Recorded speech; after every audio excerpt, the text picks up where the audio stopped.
प्रतिरोध क्या होता है और प्रतिरोध को हम कितने प्रकार से जोड़ सकते हैं। तो जो प्रतिरोध है, प्रतिरोध पदार्थ का वह स्वाभाविक गुण है, पदार्थ का वह स्वाभाविक गुण है,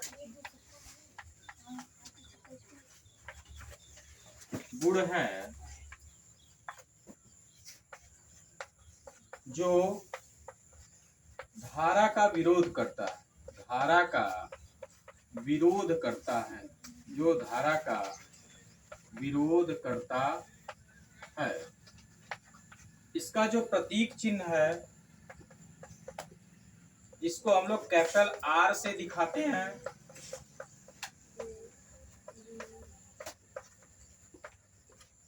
और इसका जो मात्रक होता है वह ओम होता है। ओम का सिंबल कुछ इस प्रकार से होता है। प्रतिरोध किसी भी पदार्थ का स्वाभाविक गुण जो धारा के मार्ग में रुकावट पैदा करता है या विरोध करता है, इसको हम लोग प्रतिरोध कहते हैं। कैपिटल R से दिखाते हैं इसका मात्रक। प्रतिरोध का जो सिंबल होता है, प्रतीक होता है, इस प्रकार से होता है।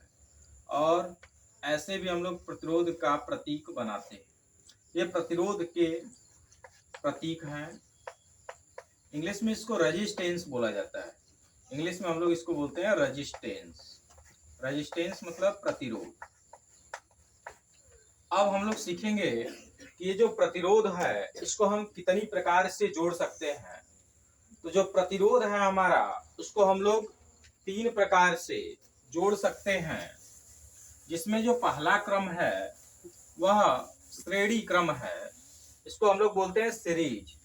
प्रतिरोधों का श्रेणी क्रम, प्रतिरोधों का श्रेणी क्रम।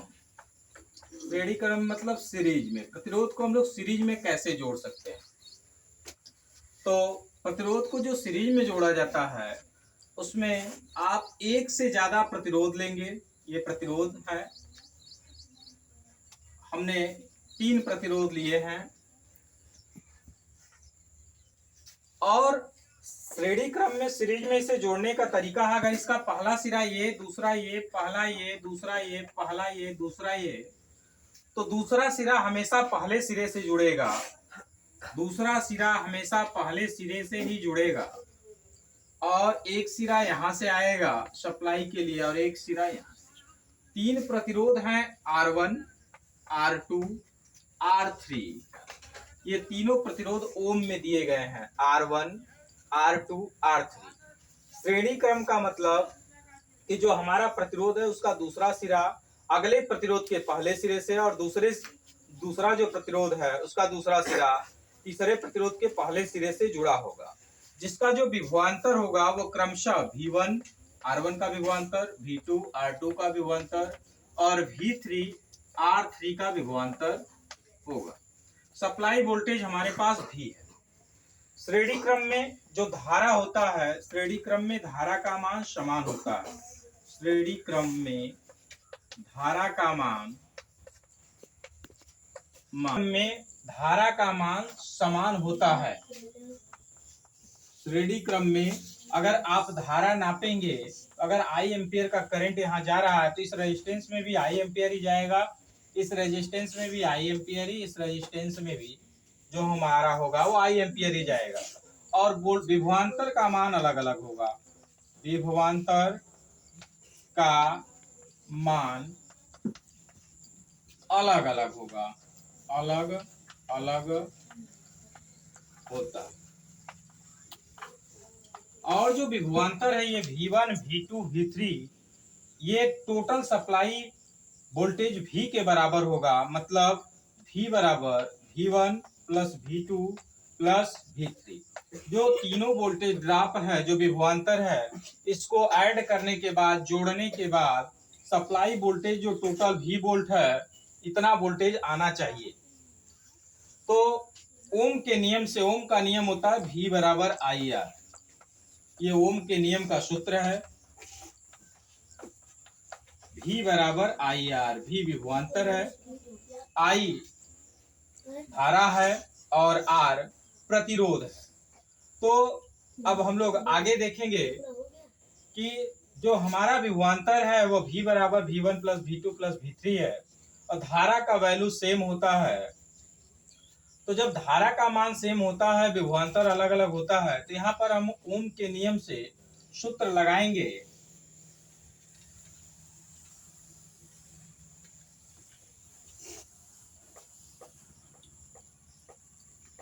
V बराबर आई आर होता है, तो V बराबर यहाँ लिखेंगे आई आर बराबर V1 बराबर I इंटू R1, क्योंकि I सभी के लिए सेम होगा, I इंटू R2, I सभी के लिए सेम होगा, फिर I into R3 plus dash dash dash अनंत तक जाएगा, I इंटू R। यहाँ तीनों रेजिस्टेंस में I जो है वो कॉमन है, R1 plus R2 plus R3। अब I से I आपका कट गया, R is equal to R1 plus R2 plus R3। ये आपका श्रेणी क्रम में जो टोटल रेजिस्टेंस है उसके निकालने का यह सूत्र है या फार्मूला है। श्रेणी क्रम में जो टोटल रेजिस्टेंस होता है वह सारे रेजिस्टेंसों के योग के बराबर होता है। श्रेणी क्रम में धारा का मान समान होता है और श्रेणी क्रम में हमेशा जो टोटल रेजिस्टेंस होगा वह हमेशा आपका बढ़कर आएगा। अब हम लोग सीखेंगे समांतर क्रम को हम लोग कैसे प्रूव करते हैं। रेजिस्टेंस का जो समांतर क्रम है उसको हम लोग कैसे प्रूव करेंगे।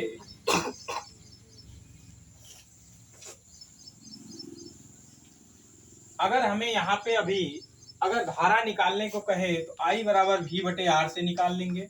अगर विभवांतर निकालने को कहेगा तो V1 बराबर I इंटू R1, जो करंट रहेगा उससे हम पहले प्रतिरोध में गुणा कर देंगे। V2 बराबर I2 इंटू R2, इसमें हम लोग करंट से दूसरे वाले रेजिस्टेंस में गुणा कर देंगे। और V3 बराबर I3 इंटू R3। तो जब हम V1, V2, V3 को ऐड करेंगे तो जो टोटल सप्लाई वोल्टेज होगा V उतना आना चाहिए।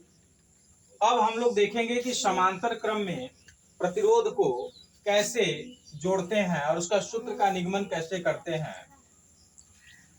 तो जो हमारा अगला प्रतिरोध का कनेक्शन है वह पैरेलल कनेक्शन या समांतर, जो दूसरा कनेक्शन है प्रतिरोध का वो है समांतर क्रम।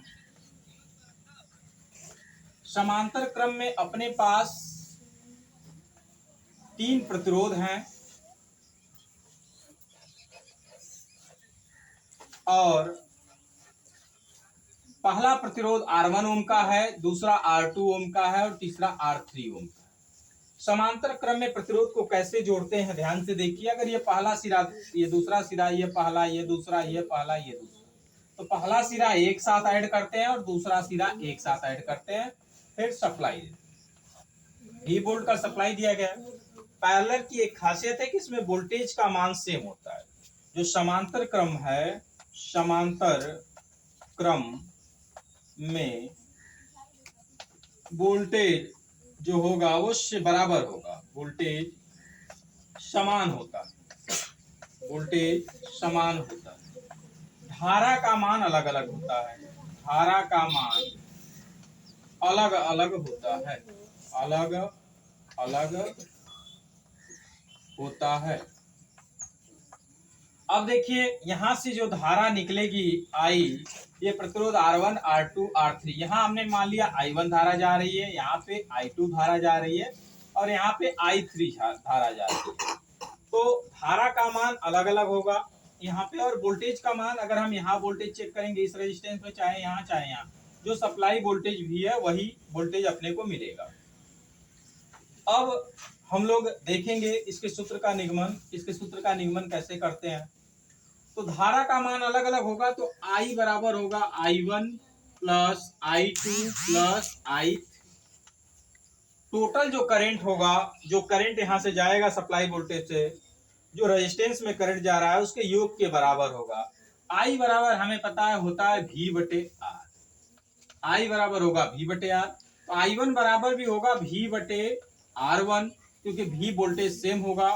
फिर I2 बराबर होगा V बटे R2, इसमें भी वोल्टेज सेम होगा V बटे R3। अब हम देखेंगे V क्या है, V राइट साइड में कॉमन है, तो 1/R1 plus 1/R2 plus 1/R3। अब V से V आपका कट गया, 1/R is equal to 1/R1 plus 1/R2 plus 1/R3। अगर आगे रेजिस्टेंस है तो हम इसी प्रकार से जोड़ेंगे। समांतर क्रम में भी तुल्य प्रतिरोध इक्विवेलेंट रेजिस्टेंस निकालने का यह सूत्र 1/R1 plus 1/R2 plus 1/R3। अगर आगे है तो 1/R4 भी करेंगे। यहाँ पे जो रेजिस्टेंस आएगा वह सबसे कम मान का जो रेजिस्टेंस होगा उससे भी कम वैल्यू आती है। जो सबसे कम मान का रेजिस्टेंस होगा टोटल रेजिस्टेंस उससे भी कम आएगा। अगर यहाँ पे आपको धारा निकालना है तो I बराबर V बटे R, और प्रत्येक प्रतिरोध में I1 बराबर होगा V1 बटे R1, I2 बराबर आपका होगा V2 बटे R2। V सभी के लिए सेम होगा, V का वैल्यू सभी के लिए सेम होगा, बराबर होगा। I3 बराबर होगा V3 बटे R3।